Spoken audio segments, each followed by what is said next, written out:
بالله من الشيطان الرجيم. بسم الله الرحمن الرحيم. الحمد لله رب العالمين، والصلاة والسلام على أشرف الأنبياء والمرسلين، سيدنا ومولانا أبي القاسم محمد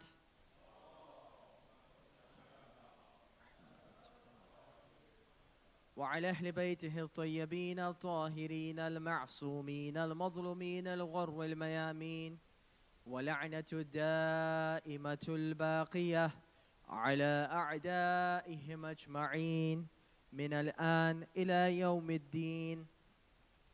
أما بعد، فقد قال الإمام الصادق عليه الصلاة والسلام: علمنا غابر مزبور. صدق مولانا أبو عبد الله الصادق عليه الصلاة والسلام. صلوات على محمد وآل محمد. اللهم صل على محمد وآل محمد. السلام عليكم ورحمة الله وبركاته.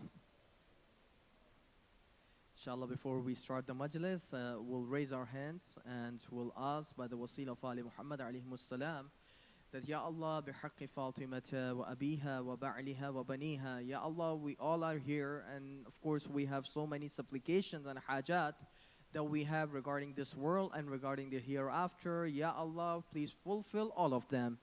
Ya Allah, our marhumin and our people that used to be with us, that used to sit in this majalises, that used to be part of these gatherings, they are not with us anymore. And one special personality that I would be requesting you all to remember in your prayers is one of the organizers in one of the Hussainiya in Toronto. He just died recently, just now today. So inshallah, keep him in your du'as too, that Ya Allah, please forgive all of the sins of all of the marhumin. And Ya Allah, of course we are waiting for the Imam of our time. Please hasten the dhuhur of Imam Sahibul Zaman. Salawat ala Muhammad wa Ali Muhammad. Allahumma salli ala Muhammad wa Ali Muhammad. Honestly, it's such a pleasure for me to be among you all. It's always a good drive. In summer, it's the best drive. You could see so much greenery on both sides. Alhamdulillah, I'm going to go back. There are so many people that are here that are always welcoming. And of course, I cannot thank them enough for all the services and all the muhabbat that they show towards me. In spite of this, inshallah, today we're going to talk about the personality. And of course, like some of the personalities are really prominent. Of course, when you would try to recognize yourself, one of the way that you can make yourself or you want to introduce yourself is how you would introduce yourself as someone who follows the madhab of Ali Muhammad or the madhab of Ahlul Bayt alayhimus salam. You are a Muslim, of course, but when you want to introduce yourself, that's the one way of introducing. Second way of introducing yourself is what? You are a Shi'i. You are someone that has the wila of Amir al-Mu'mineen, and of course after Amir al-Mu'mineen, 11 of his descendants that are our masters. That's the second way of doing it. But when you come into the field of fiqh, what is the way that you would introduce yourself? People would follow Muhammad bin Idris al-Shafi'i, fiqh al-Shafi'i. People would follow Abu Hanifa Nu'man ibn Thabit al-Kufi. They call themselves as al-Hanaf, fiqh al-Hanfi. Then you have people like Malik ibn Anas al-Madani. People call what? Maliki. Then you have Hanabila, Hanbali, the Salafis, should I say. Right? Ahmad bin Hanbal al-Shaybani. So mashallah, you have 4 of the people, and then you have Ahlul Hadith that don't follow anyone. So you have 5 group of people. In the old days, by the way, there were not only 4 fuqaha, there were not only 4 jurists. There were people like Awza'i, there were people like Ibn Jarir al-Tabari, there were people like A'mash. These were some of the big names around that time. Ishaq ibn Rahawai, someone like Hassan al-Basri, someone like Amr bin Ubaid al-Basri. These were big names around that time. But what happened was that these 4 were the most prominent, all of them. So now when you want to introduce and when you want to compare your fiqh, then you generally have these 4 people in front of you. But if a Shia wants to introduce himself, And if he wants to introduce himself not in terms of his aqidah, but he wants to introduce himself in terms of the fiqh, how would he introduce himself? I am the follower of Ja'far ibn Muhammad al-Sadiq. Allahumma salli ala Muhammad wa ali. So now, it becomes really important for us to reflect upon the personality, someone like him. And inshallah, if we have time, inshallah, in future years, we can a little bit look into the conditions that, and we can look into some of the students that he had around that time. But today, inshallah, I want to talk a little bit about his akhlaq. But when I want to talk a little bit about his etiquettes, about his akhlaq, I also want to give us a little bit introduction about the merits and the virtues of Ahlul Bayt that came through his blessed mouth. It's important for us because when we want to have a good akhlaq, when we want to have a good conduct, sometimes we might not be really emphasizing on our conduct. Why? Because we think that we are coming from a really holy progeny. We are coming from really good lineage. So we're like, mashallah, Allah has always also given me the izzah. Why should I work upon my akhlaq? This concept doesn't come in an obvious way, but it resides somewhere within our hearts. That mashallah, I have these much resources, I have this much money, I have this much possession. Why do I need to have akhlaq? If I can achieve the victory of this world with the possession that I have, or with the lineage that I have, then why I do need to work on my akhlaq? That's a question that will come into minds of some of the people. Alhamdulillah, I'm sitting among the companies of the people that would not think like this. But generally, this is a concept that might come into the minds of some of the people. And this is where you need to reflect upon the akhlaq of Ahlul Bayt alayhimus salam. And today I'm going to quote some of the riwayas of the akhlaq of Ahlul Bayt that is not quoted by the Shias, that is quoted by non-Shia sources, non-Shia narrator. Right? So first off, before I do so, I want to give a little bit of introduction of the way or the power or the majesty that Allah has given to the blessed Imams of Ahlul Bayt alayhimus salam. You know, whenever even I want to talk about akhlaq, I cannot talk about the akhlaq unless until I don't talk about the fadail. Important for us, right? We need to have a firm understanding that these are our masters. They are not like you and me. Allah has given them a special position, right? So I want to quote some of the riwayah. By the way, these riwayahs are quoted by Ibn Shahr al-Shub in his book Al-Manaqib. So inshallah, if anyone wants to go, they can look into it. Ibn Shahr al-Shub, he quotes these riwayahs, and one of the riwayahs says that Imam was sitting, and Imam wanted to talk the exclusive virtues that Allah has given to him and Ahlul Bayt in general. What did he say? Inna indi la sayfa Rasulillah. I have that weapon, I have the sword of the Prophet sallallahu alaihi wa alihi wasallam. Inni indi la ra'yati Rasulillahi al-mighlaba. And I have the standard, I have the flag of the Prophet, the flag that gives victory. Mighlaba. No, mashallah, people, you know, mighlaba is on babe mif'al. Mif'al. If someone wants to study a little bit of Arabic, so when we want to open the door, what do we use? Key, right? When we want to open the door. What is key called in Arabic? Miftah. Something that you would use in order to open something. Miftah. Miftah is called what? Ismu ala. Mif'al. Bab mif'al. So what is Imam saying? The standard of the Prophet, the flag of the Prophet, which is the source of victory for everyone. So two things. Then Imam not only mentions the tabarrukat he had from the Prophet, he also talks about one more thing. Inna indi at-tasht alladhi kana yuqarribu bihal mu'sa al-qurban. That I also have that base and I also have that container that Prophet Musa alayhi salatu wasalam would use whenever he wanted to slaughter an animal, whenever he wanted to sacrifice an animal in way of Allah. So, mashallah, you can imagine what is the distance between Imam and Prophet Musa. It's roughly around 3,000 years, more than 3,000 years. But Imam is saying that Allah has given that divine container, and that is a source of Imamat of Ahlul Bayt. Inna indi al-ism alladhi إذا وضع رسول الله بين المسلمين والمشركين لم يصل المشركون إلى المسلمين نشابا.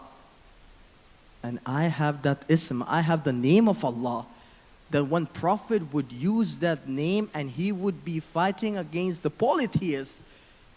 The power of that name would be so strong that the polytheists would not even come on to the Muslims even the length of an arrow. So see, Imam wanted to tell about his fada'il. Then Imam said, Inna indi alladhi ja'at bihil malaika. And I have the example of what the angels have brought forward to us as wa silahu عندنا كمثل التابوت عند بني إسرائيل. And the example of us that we have the weapon of the Prophet, it is as if like the way in the old days Banu Israel would have the coffin with them. So Banu Israel in the old days, whenever a tragedy would befall on them, they would use that coffin, they would use that tabut in order to absolve themselves from the hardship. Likewise, Imam is saying, if anyone would claim imamat, see with them if they have that divine weapon of the Prophet or not. So you see my point? That's one of the hadiths. What is the second hadith that Imam mentioned his merits? Imam says, Al-Wahu Musa indana, wa asa Musa indana, wa nahnu warathatun nabiyyin. That the tablet, the holy tablet that came in, the Torah that came in, the Torah was not given to us, was not divinely revealed onto the heart of Musa. It was a tablet that Allah descended from the skies and it came to Musa alayhi salatu wassalam. So those tablets in which Torah was written, Mawla is saying what? I have those tablets too. I have the asa of the Musa, the stick of the Musa that when Musa would use in order to do all those miracles that he used to do. And we are the successor, we are the recipients of the Prophet. The third riwayah, inshallah, with this I want to go towards the fadila part, towards the akhlaq part. What does Imam say? Imam say, ilmuna ghabirun mazbur. That when we, Ahlul Bayt alayhimus salam, when we talk about our knowledge, when you talk about Ahmad bin Hanbal, he would say, my ijtihad says this and things, this and this, and Allah knows the best. Wallahu a'lamu bis-sawab. Allah knows what is the right decision, but my ijtihad has led me to this decision. But when Imam would talk, Imam would never say that my ijtihad has led me to say this. Because when Imam talks about something, he talks it not in terms of the knowledge, not in terms of the deduction. He talks about the things the way they are. Al-ilmul waqi'i. Do you get my point? So what does Imam say? Ilmuna ghabirun mazbur. We, the people of Ahlul Bayt, our knowledge concerns the knowledge of the unseen that happened in the past. Our knowledge is also concerns the thing that will happen in the future. وَنَقْتٌ فِي الْقُلُوبِ وَنَقْرٌ فِي الْأَسْمَاعِ.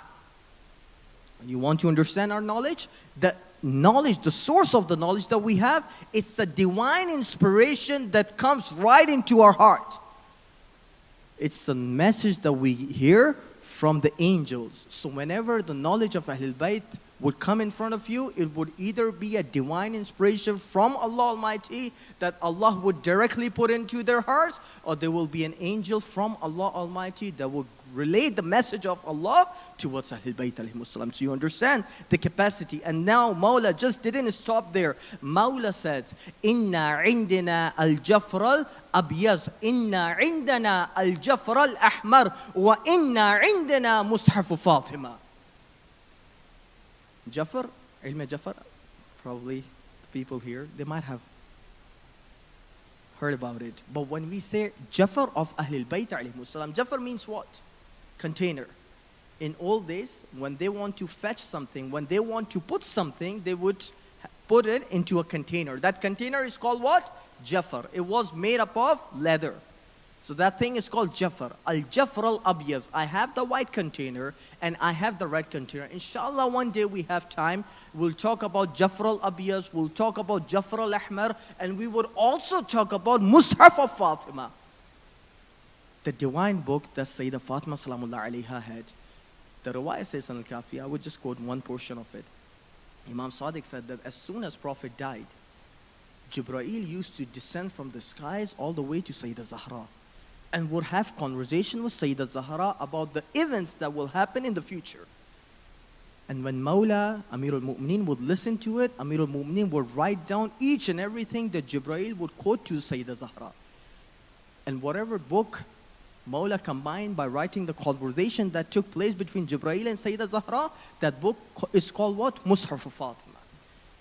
So Mawla wants to tell, we are not the people that will rely on to others in order to deduct our ruling. Our rulings are divine. وَإِنَّا عِنْدَنَا الْجَامِعَةِ. And surely we have another book that's called what? Jami'ah. فِيهَا جَمِيعُ مَا يَحْتَاجُ إِلَيْهَا النَّاسِ. And it contains all the knowledge that anyone in this world would ever need till Day of Judgment. So we understand the capacity, we understand the knowledge of the Imams. The knowledge of the Imam has divine source. It's a source that is written in Al-Jami'ah. It's a source that is written in Kitab Ali. It's a source that they have written in Mus'haf of Fatima. And those are the containers which contains the belongings of the old Prophet.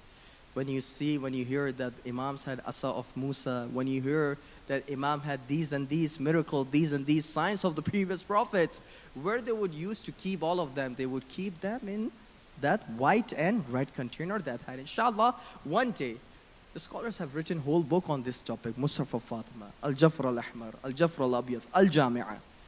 So how can I just tell you in 5 minutes all the details, right? But sufficient for us to understand is that the knowledge of the Imam is unprecedented. It is not something that you and me have. We have knowledge which is limited. Imams have knowledge that Allah has given them. They have the knowledge of the past, they have the knowledge of the present, and then they will have the knowledge of the future. So they have knowledge of everything. And here when I'm trying to discuss about their knowledge, I would also try to discuss about the ikhlaq of the Imam. You know, Imam being from the lineage of the Prophet, Farzande Rasul as we say in Urdu. Imam being someone who is divinely appointed. Imam being someone who has so much knowledge. Imam being someone who was never for one day dependent upon the others. If you think about someone like this, and if you think in this present world, someone who has so much authority, what would the next thing would come into your mind? That if I would try to go and meet him, if I would try to go and have a conversation with him, probably he or she would never entertain me. Why? Because he's a famous person. And why do we have to go and talk about the prime ministers, and why do we have to talk about the presidents? You can just go and randomly search a guy that has 100,000 subscribers on YouTube. He will not even give you the reply of the message that you'll be sending, and that message would not be to request something. It would only be a token that will show how much you have love and respect for that personality, but that personality would not respond you back. Why? Because he is thinking about himself as someone untouchable. He's thinking of himself as someone who has so much authority because he has 100,000 subscribers, because he has 1 million subscribers, because he has 10 million subscribers. So when this idea ever comes into your mind, think about Imam who was given all the knowledge, who was given all the authority. Even then his akhlaq was unprecedented. One of the example that I want to quote. See the example, the way Imam would deal with his subordinates. Imam had a slave, right? In old days, they would have slaves, right? But see the way Imam would treat those slaves. The riwayah is from one of the narrator. His name goes as Ja'far bin Abi Aisha. He says that Imam Sadiq alayhi salatu wasalam dispatched one of his slaves in order to do a certain work. فَأَبَتَعَ عَنْهُ. So that slave, instead of fulfilling the order that Imam gave, he basically got late and he basically didn't do the work that Imam wanted him to do. فَخَرَجَ فِي إِثْرِهِ. Then Imam alayhi salatu wasalam came and he wanted to follow where exactly the slave went. فَوَجَدَهُ نَائِمًا. When Imam went and when Imam actually saw his slave, he saw him sleeping. Now imagine if I am the manager. Think about me as a manager and my subordinate. I gave him such an important work to work on a file. And when I came on his desk, I see him sleeping. What would be my next reaction? Fire him, of course. I probably would think about firing, but yes, natural reaction, fire him. What are you doing? It's a time to work. It's not time for you to sleep. Or at least I'll give him a warning. Or if I want to talk in my own language, probably one or two bad words would also come. Follow, I was trying to give you the thing, well, mashallah. You know, mashallah is Pakistani way of saying or criticizing someone. Mashallah, mashallah. No, you understand what I mean? So here. What did Imam say? فَجَلَسَ عِنْدَ رَأْسِهِ. Imam didn't just criticize him. Imam sat next to where he was sleeping. فَيُرَوِّحُهُ. And instead of criticizing, Imam was gently pelting him 1 time, 2 times, like doing it like slowly like this. जैसे हम लोग बच्चे को उठाते हैं, उठ जा मेरे बच्चे, उठ जा. Like I have a son now, and inshallah, I try to like wake him up. So I just don't wake him like this. Try to pelt him sometime, and then he wakes up. That's the way Imam was treating him. The riwayah says, فَلَمَّا انتبه. So as soon as he wake up, he saw Imam next to him. Then Imam says, يَا أَيُّهَا الرَّجُلُ وَاللَّهِ مَا ذَلِكَ لَكَ تَنَامُ اللَّيْلَ وَالنَّهَارِ. Then what is this, my servant? You're trying to sleep both at the time of the day and night time? لَكَ أَن تَنَامَ اللَّيْلِ وَلَنَا مِنْكَ النَّهَارِ. Your duty is to sleep at night and do whatever you want to. During the daytime, your job is to serve Ahlul Bayt alayhim as-salam. So see, Imam just didn't criticize him. Imam was really respectful the way he dealt. One riwayah, second riwayah about the akhlaq of Ahlul Bayt, but before that, salawat ala Muhammad wa ali Muhammad.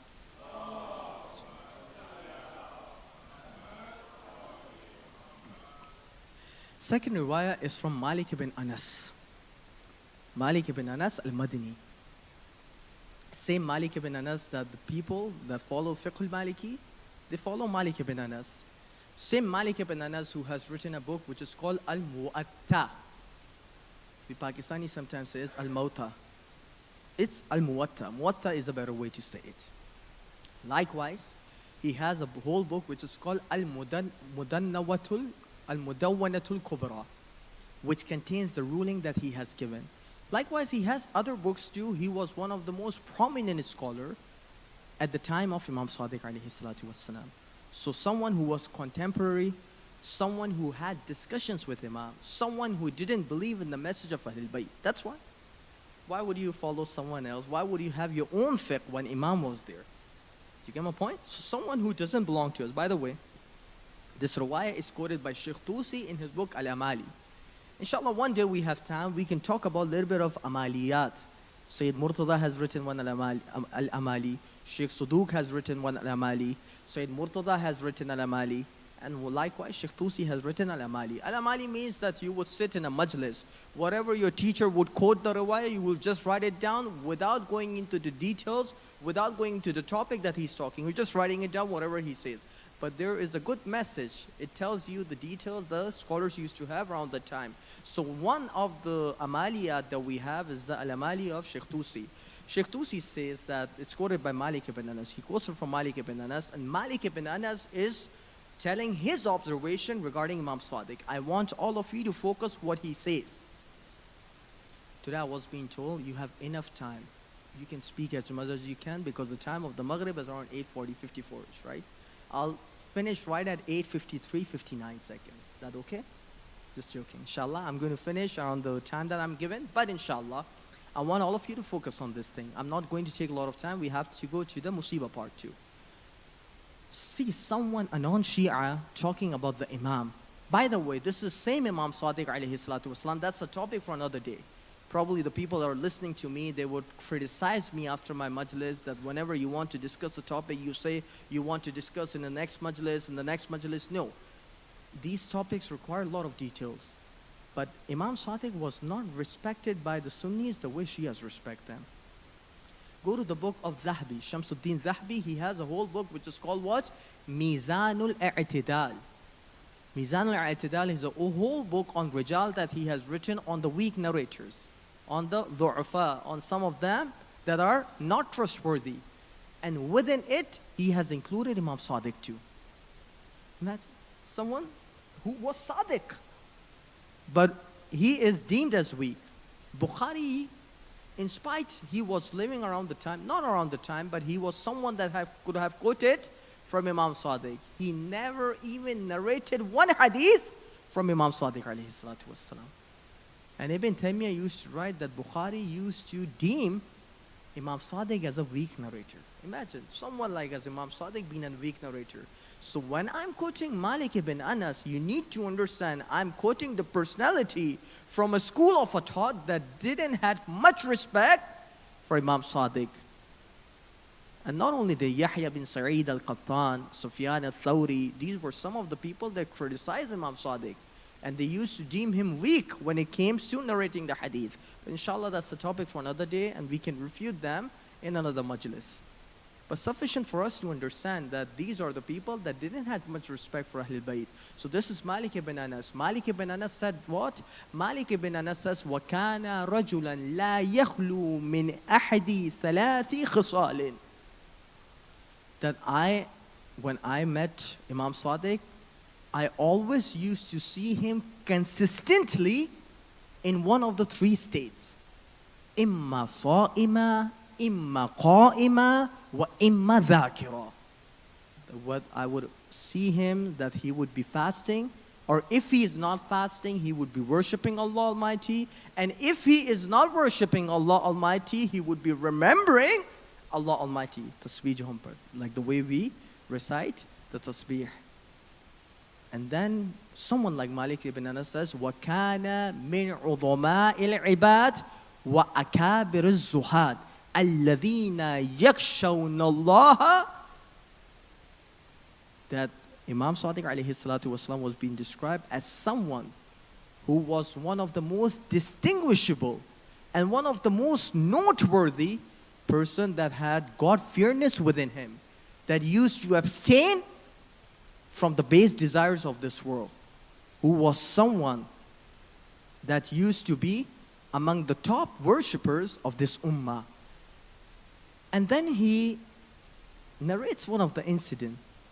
He says, وَإِذَا قَالَ رَسُولُ اللَّهِ إِصْفَرَّ وَجْهُهُ مَرَّةً وَإِخْضَرَّ وَجْهُهُ مَرَّةً أُخْرَى. Allah. That sometimes when he would say, the Prophet has said, like it's so easy for me to say. I just came here, I recited a nikah, and it was so easy for me to say.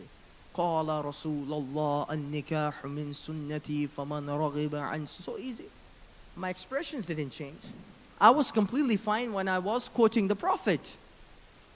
But Malik ibn Anas said that whenever Imam Sadiq would say the Prophet used to say this and this, the face of the Imam would sometime would turn yellow and would sometime would turn green. Could you imagine? When would your face would turn yellow? If you're going through a real fear, if you are intimidated by something, if you feel fearful, the color of your face would change to yellow, isn't it?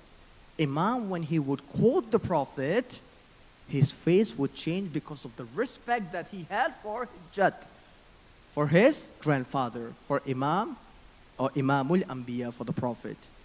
And then the riwayah says, وَلَقَدْ حَجَجْتُ مَعَهُ سَنَةً. And yes, there was 1 year that I went with him to Hajj. And mashallah, the people that are going to Hajj, Hajj is not the easiest of ibadah. When you go to Hajj, you would do Umrah Tamattu', and then you would do Hajjul Tamattu'. The Hajjul Ifrad and Hajjul Iqran are for the people that are living within the 80 to 90 kilometers of Makkah boundary. But for someone like us that are going from other nations, all of us, we have to do Hajj of Tamattu. This is the same of Hajj of Tamattu that Umar ibn al-Khattab banned when he says, مُتْعَتَانِ كانتا محلتان على عهد رسول الله وإني أحرمهما وأعاقب عليهما. That there were two mut'ah. Mut'atul nisa, like the temporary marriage, and mut'atul hajj, hajj tamattu. They were permissible during the time of the Prophet. But I am the one, see the audacity of this person. I am the one that would ban all those two mut'ah. And I would definitely punish those people that are doing that. Do you get my point? That's why we don't follow the people of Saqifa. Clearly. Why? Because we only believe that it was only the Prophet or the infallibles after the Prophet that preserved the Sharia, that came with the Sharia. Anyone who is not infallible or anyone who is not a Prophet, he doesn't have any guarantee or he doesn't have any possession of power that he could make changes within the Sharia of Islam. Just coming back to the topic. He said, one time I went with Imam Sadiq to Hajj. And when you go to Hajj, the first thing that you need to do is put on your ihram, make a niyyah, and then you say what? Labbaik Allahumma labbaik. Labbaik la sharika laka labbaik. Innal hamda wa ni'ma laka wal mulk la sharika laka labbaik. This is the whole talbiha that you have to recite. Are we sure? Talbiha means that when you are saying, Oh Allah, I am there to you to worship you. Oh Allah, I am in your boundaries so that you can give me those favors. Did you follow my point? So the riwayah says that when we reach miqat, so there are 5 miqat. Sorry, I'm not here to tell you whole fiqh of Hajj. That's a separate topic again. But there are 5 miqat. Yalamlam people for the Yemen, Qarnul Manazil for the people that are coming from Ta'if. Then you have Wadi al-Aqiq for the people that are coming from Iraq. Then you have Juhfa for people like us that want to go from Jeddah. And then you have Masjid al-Shajara, right? Maqam Dhul Halifa, which is close to Medina. People are coming from Medina. And there are some other miqat too, that's another discussion. But when we reach one of the miqat, people started saying talbiha. Why? Because you have to say talbiha. Now there are 25 things which is haram on you. You cannot do those things. That's a topic for fiqh, inshallah. But Malik ibn Anas quoted his observation. He said that when I reached there, people were saying their talbiha. And when I see Imam Sadiq, he was sitting on his horse. And instead of saying talbiha, whenever he wanted to say talbiha, inqata'a sawtuhu fi halqihi. وَكَادَ أَنْ يَخِرَّ مِنْ رَاحِلَتِهِ. That whenever he wanted to say talbiha, the voice would crack, would disintegrate into his soul. And he was not able to say talbiha. And he was about to fall from his horse that he was sitting at. Then someone like Malik ibn Anas came in. He used to deem himself as faqih. He says, Yabna Rasulillah, La budda laka an taqul. Oh, the son of the Prophet, it is obligatory, it is mandatory for you to say this talbiha, because if you would not say this talbiha, you would not be able to cross this. See the reply of Imam. Imam says, Yabna Abi Amir, كيف لي أن أجسر أن أقول لبيك اللهم لبيك وَيُجِيبُ رَبِّي لَا لَبَّيْكَ وَلَا سَعْدَيْكَ. That, O Ibn Abi Amir, O Malik ibn Anas, do you think that I could say لَبَّيْكَ اللَّهُمَّ لَبَّيْكَ when I fear if I would say this, Allah would reply, oh, you the person, you are not welcome and you will not be granted the benefits. See, who's saying? Imam Sadiq alayhi salatu wasalam. Can we even for 1 second think that he, being a divine person, he being an infallible, he possibly would think that his hajj would not be accepted? No. But there are some maratib. It's like Prophet asking for forgiveness. Do we think that Prophet have sinned? No, of course, because we have this concept of the isma. When we read the du'as that talks about the forgiveness, Allahumma gfir li al-dhunub allati tahtiku al-isam, Allahumma gfir li al-dhunub allati tughayyir al-ni'am. We don't mean to say that Mawla committed these sins. That's a message for the Shias of Ahlul Bayt, that be mindful that when you go to these miqats, imagine that you've been standing in front of Allah, and when you say labbaik, you should mean it, because that should not be the way that you would say labbaik and Allah would reply you, there is no welcoming to you, and you will not be given any benefit. See the akhlaq of Imam. Someone who used to remember Allah every time. Someone who had extreme love when it comes to worshipping Allah Almighty. And when we're talking about this concept of labbaik, we have a hadith. It's important. Some of you, or you would know some of them, that would be going for Hajj. The riwayah says from the Masum, إِذَا اكتسب رجل مالا من غير حله ثم حج فلبى. That if someone earns some money in unlawful way, in a haram way, and then he goes for Hajj, and then he says talbiha, labbaik Allahumma labbaik, nudiya la labbaika wa la sa'adaik. Oh, the person or the servant that you're coming, you are not welcome. Allah would not welcome those that would go for Hajj when they would use unlawful means in order to achieve that ibadah. And that, I think, would apply to all of us. If we are worshipping, if we are praying, if we are fasting, if we're doing all these kind of things, and if we have used unlawful means in order to achieve that, then there's a problem there. So do you see my point? One last hadith that I want to quote, inshallah. With this I would connect myself with the musibah. This concept of labbaik wa sa'adaik. It's a Hajj season. These are called Ashharul Hajj, which means the months of Hajj. You could do Umrah Tamattu in Shawwal, in the Qa'dah, and the Hajj. 3 months you can do the Tamattu, the Umrah of Tamattu. So I want to talk about this concept of labbaik wa sa'adaik. We all know labbaik means when you want to say that, Ya Allah, I'm there to worship you. And when Allah says labbaik wa sa'adaik, it means Allah has accepted our worship and Allah is going to give the favor. Now, I want all of you to focus here, all of my brothers and sisters. This hadith is important. The riwayah says that one time Prophet and Amir al-Mu'mineen were sitting together, and Prophet said these lines, Ala ubashiruka ya Ali, O Ali, shouldn't I give you glad tidings? See the reply of Mawla. Mawla says, Ya Rasulullah, Bi abi anta wa ummi, my mother and father be sacrificed on you, be ransom on you. Ya Rasulullah, lam tazal mubashiran bi kulli khair. You have always been a giver of all the good news that have ever come to us. See the akhlaq of Amir al-Mu'mineen. When Prophet and Amir al-Mu'mineen were done with this discussion, then Prophet says, Ja'ani Jibrailu wa akhbarani al-khabara anifa. فَعَجَبَ that Jibreel just came from the skies and he gave me this news. And when he gave me this news, it was really prolific, was really good to listen what he was saying. Then then Amir al-Mu'mineen says, مَا الَّذِي أَخْبَرَكَ جِبْرَائِيل. Oh, the Prophet, what has Jibreel informed you? Now imagine, now inshallah, listen what Prophet said.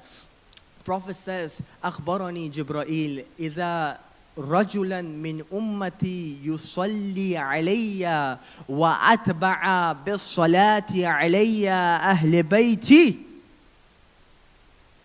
فتحت له أبواب السماء. That when a person from my nation, from my ummah, would send salawat on me, would send blessing on me, and if he would include my holy progeny, my holy family in it, the skies would open its door for that believer. Allahumma salli ala Muhammad wa ali Muhammad. وَأَنَّهُ حَتًّا لِلذُّنُوبِ كَمَا تَحَاتَتْ الْوَرَقُ مِنَ الشَّجَرَةِ. And it is a source that will remove the sins. And when you have seen the falls, right? When you would see the falls, one day you would look, the whole tree is filled with the leaves, and the next day you would come in and you would see no leaves on it. What does Mawla say? What does the Prophet say? The Prophet said that Jibreel informed that it is a source that will forgive your sins, and the sins will be forgiven so quickly. The way in the weather of the fall, the leaves would leave the tree, And at that moment, I want all of you to focus. At that moment, the angels, وَصَلَّتْ عَلَيْهِ الْمَلَائِكَةُ سَبْعُونَ صَلَاةً, and the angels would open 70 doors of the mercy. وَقَالَ اللَّهُ تَبَارَكَ وَتَعَالَى يَا مَلَائِكَتِي تُصَلُّونَ عَلَى عَبْدِي سَبْعُونَ صَلَاةً وَإِنِّي أُصَلِّي عَلَيْهِ 700 صَلَاةً وَلَبَّيْكَ وَسَعْدَيْكَ عَبْدِي. That, oh my angels, Allah would say, oh my angels, you have opened 70 doors of mercy for the person who sent blessing onto the Prophet and his family. I will open 700 doors of mercy for that servant that would send salawat on the Prophet and his family. And I would say to that person, labbaika wa sa'daik, oh my person, you are welcome. And all the acts of your worship would be welcome, would be accepted. Why? Because you have sent salawat onto the Prophet and his family. Allahumma salli ala Muhammad wa ali Muhammad. So inshallah, next time, today, there is no greater reward, my brothers and sisters, than sending salawat onto the Prophet and his family. I'm saying it not as a guaranteed thing, but I have heard a lot of people, a lot of scholars, and a lot of riwayats that talks about how important it is to remember the Prophet. You see, like inshallah, one day if we can talk about it, about Imam Sajjad, the way he has sent salawat in the month of Sha'ban. Have you read about the salawat al-Sha'baniyah? See, number of times he has said, Allahumma salli ala Muhammad wa ali Muhammad. And then he mentions the fadail of the Prophet and his family. Right? Important for us.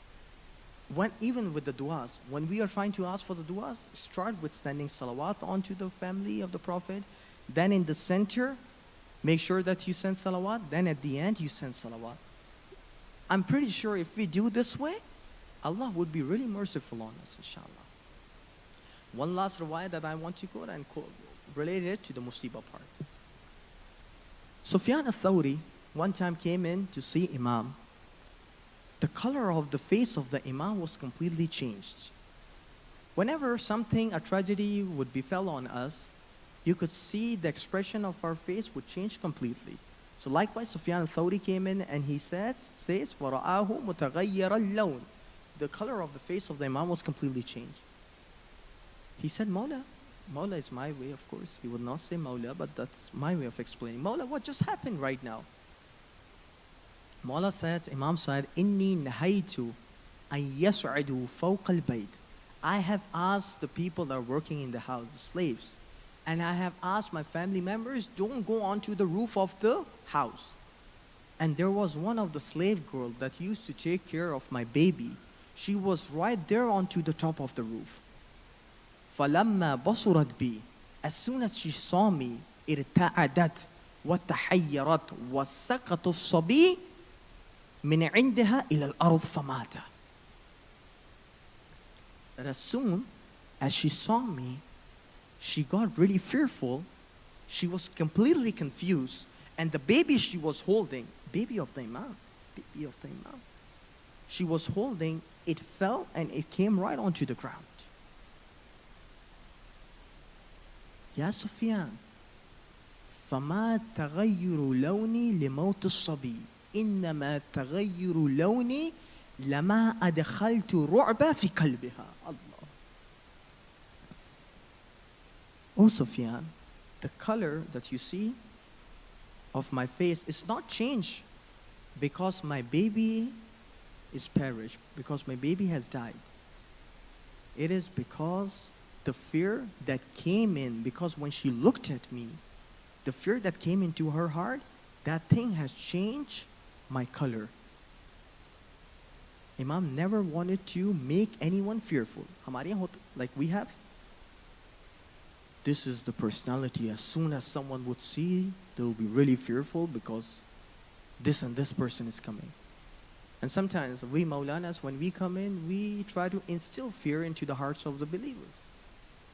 Believers don't even want to come near to us because they are so fearful that what would we say, what would happen. See, this is not a positive attitude. Imam says, no, my color has not changed because my son has died. It has changed because the fear came into the heart of the slave girl. And when that slave girl came in, Mawla says, Anti hurratun liwajhillah la ba'si alayki marratayn. Mawla said her 2 times that you are free in the way of Allah and there is no harm onto you. He just didn't say it 1 time, he said it twice. Don't worry about it. It happened, it happened. You know, I'm a father of someone too. Not easy. If anyone would do the smallest thing to my baby, I might have the best of akhlaq with him. But I would feel really resentful. I would probably try to hurt him. But when I was reflecting upon this hadith, when I was reflecting upon this rawaya, I was thinking that Mawla, you said whatever you said around that time. And of course, when things would have settled down, when that slave girl would have left the place, you would have seen your small baby dying in front of you. My heart goes to Karbala. When Imam Hussein alayhi salatu wassalam had that 6-month-old baby with him. 6-month-old baby. Some people call him Ali al-Asghar. Some people call him Abdullah Radhir. It's not a problem, whatever thing you call him. But when 6-month-old baby came in, then Imam requested, oh people, he is thirsty for 3 days, and his mother is not able to feed him.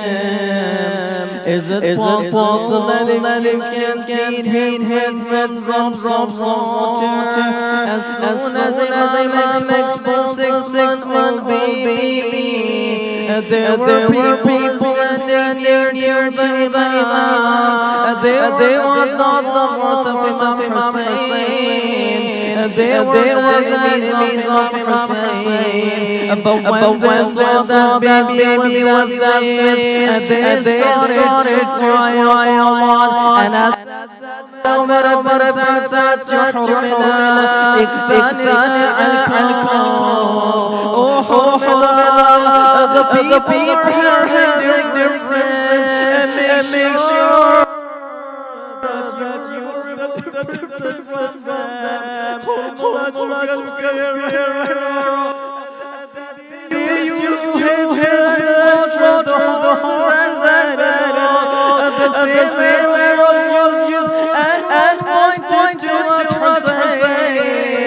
But Ali is to stop, and he Yes, my heart goes back to Sadiq. And my Sadiq, he was leaving the world. He gathered everyone. Humayda is the mother of Imam, who is the wife of Imam. And when she was watching the fire, she started to cry and weep, Lord. And even when he was sitting with her, he started crying, Lord, he wanted to like at the end. And my heart says, Haider, may Allah have mercy over you. And when you were sitting Imam was surrounded by the family. But let's go back to Karbala. Let's go to Karbala. And when he was on to the ground, she was on to the chest of Abdullah. And there were one of the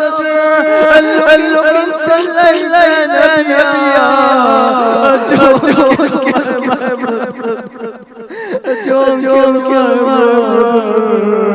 Imam Sadiq alayhi salam, he was tried to be marked 7 times Abu Rasul, and the last time he was given a poison grave. But one of the things that Shaykh has quoted, Abu Ja'far al-Mansur, he dispatched an army in order to burn the house of Imam.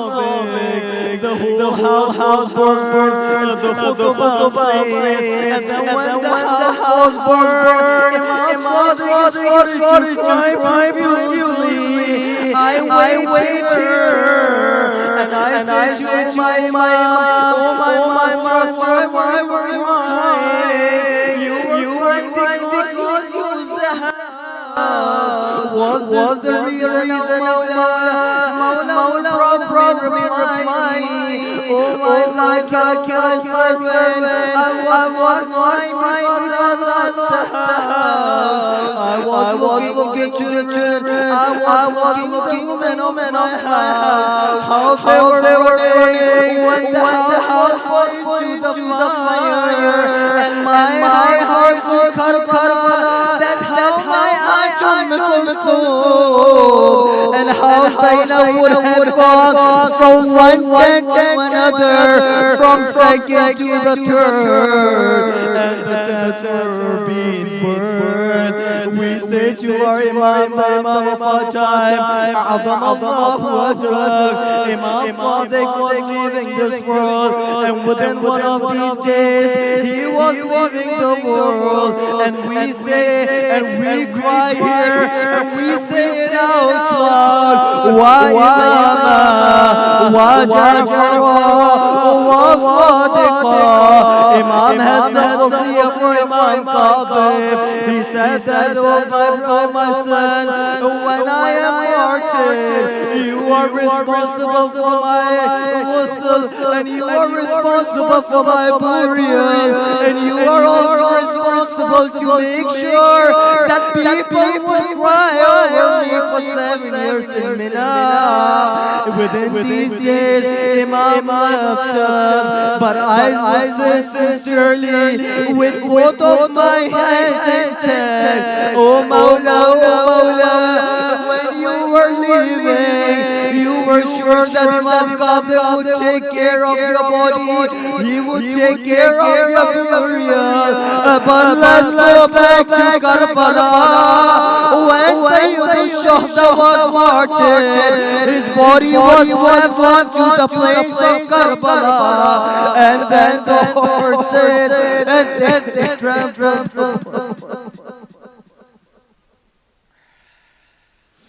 سيعلم الذين ظلموا أي منقلب ينقلبون. We ask Allah Almighty that, Ya Allah, whatever the smallest act of worship we just did, Ya Allah, please accept. Ya Allah, inshallah, one hajat that we have, and the most important hajat that we all should have in our mind, that Ya Allah, when we leave this world, we leave it with the righteous iman, and following the path of Ahlul Bayt, and having the animosity of the enemies of Ahlul Bayt, Ya Allah. And Ya Allah, one last dua is that, Ya Allah, please hasten the zuhur of Imam Sahib al-Zaman, and make us among his companions and among his supporters. Salawat ala Muhammad wa ali Muhammad.